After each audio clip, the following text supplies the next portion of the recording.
নমস্কাৰ বন্ধু বান্ধৱীসকল, আজি মই ৰঙালাও আগৰ চব্জি বনাম। চাই থাককচোন, আজি মই ৰঙালাও আগ কাটি কেনেকৈ চব্জি বনাওঁ। আপোনালোকে চাই থাকক, মই ৰঙালাও আগ কাটি আছোঁ। আজি ৰঙালাও আগৰ চব্জি ইমান ধুনীয়া আজি বনাম। আজি ৰঙালাও আগৰ চব্জি বনাম। এয়া মই ৰঙালাও আগ আৰু আলুগুটি, কেইটামান বিলাহী আৰু এয়া পিঁয়াজ নহৰু আদা আৰু কাটি থোৱা আলুগুটি তেলত দিম। এতিয়া দিম কেনেকৈ তেল দিলোঁ তেলত এয়া মই পাঁচফোৰণ দিছোঁ। পাঁচফোৰণ দি তাৰপিছত পেষ্টখিনি দিলোঁ। পেষ্টখিনি মই পিচি থোৱা আদা নহৰুকেইটামান দি দিছোঁ। পিঁয়াজ আৰু আদা নহৰু জলকীয়া পেষ্টখিনি দি পাঁচফোৰণতে ভাজি ল'লোঁ।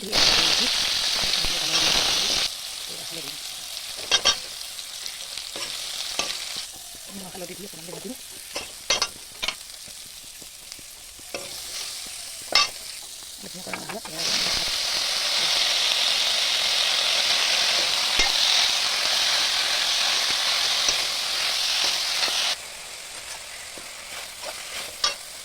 পিচি থোৱা সৰিয়হ খিনি দিছোঁ।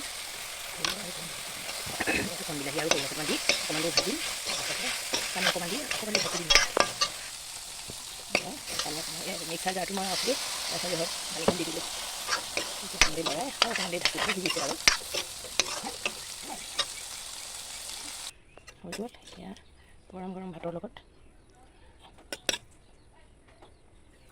ভাতৰ লগত আছে মাংস ফ্ৰাই আৰু ইয়াৰ ৰঙালাও আলুগুটি ভাজা আৰু ইয়াৰ আছে আমলখি আচাৰ, ইয়াৰ সৰু জলকীয়া আচাৰ আৰু আছে লগত গোল নেমু।